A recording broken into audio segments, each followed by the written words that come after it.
ভাইজান, ভাবি, তোমরা কেমন আছো?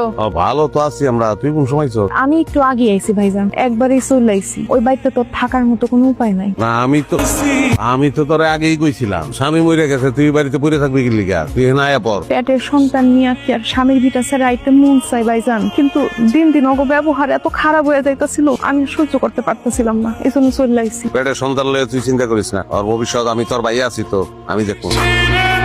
কি ব্যাপার, আমার বইনের লোকে কথা না কইয়া তুমি ঘরের ভিতরে ঢুকলা কেন? তোমার বই নাইছে ভালো কথা, ওরে কিছু টাকা পয়সা দেন বিদায় করো, সে আমার বাড়িতে থাকতে পারবো না। ওই কি ভিক্ষা করতে আইছে? টাকা পয়সা দিয়ে বিদায় করবো? ওই কি করলে অনুষ নাই তুই? ও প্রেগনেন্ট, জামাই নাই, জানোস তো, শ্বশুর বাড়ি ওরা দেখতে পারে না, ওই হলে থাকবো কি লিগা? আমি কই চাইতে আমি তো ওখানে থাকবো। বাহ বাহ, কি চমৎকার কথা। তোমার বোনের সন্তানের দায়িত্ব এখন তুমি নিবা না? হ্যাঁ, আমাদের কোনো ভবিষ্যৎ নাই। ওই কিন্তু ভুলতে আছে কিন্তু। শুনলে শুনো, আমার পোলাপানের ভবিষ্যৎ নষ্ট করে আমি তো তোমার অন্য মানুষের পোলাপান পালতে দিব না। ওই পোলাপাইন কই বুঝলাম না তো, আমাকে পোলাপাইন কই পেলি? পোলাপান নাই, পোলাপান কি হইব না?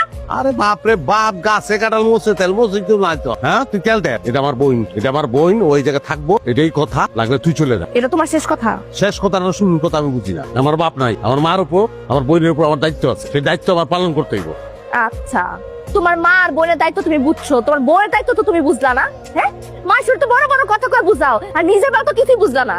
আজকে তোমার বোনটা থাকতে দিবা, কালকে তারা ঘর তুলে দিতে বস, জায়গা সম্পত্তি দাম লাগবো, 2 দিন পরে সে আমার সুতা ধরা শুরু করবো, আমার লোকের জ্ঞান করবো। বাইরে আমার কথা আমি কইছি, এখন তুই আমার লোকের সংসার করলে কর, নাহলে জঙ্গলে যা, আমার কাছে যায় আসে না। ঠিক আছে, তাইলে আমি তোমার ডিভোর্স দিন। আমার সংসার তো আমি অন্য কারো মানতে পারবো না, পারবো না মানে পারবো না, ব্যাস।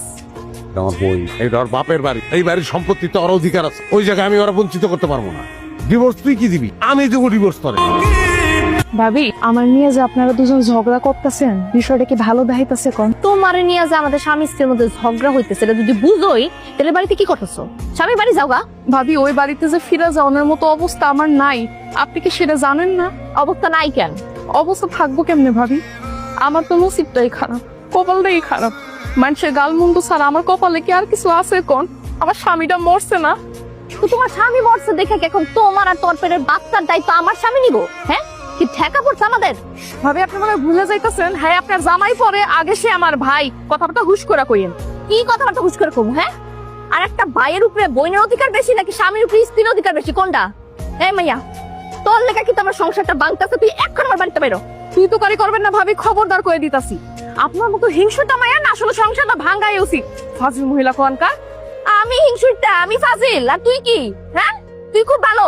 আর স্বামী মরছে থেকে কি ভালো সাজানোর ঢং করস তুই? স্বামী যখন আসছিল তখন কি করছিস মনে নেই আমার?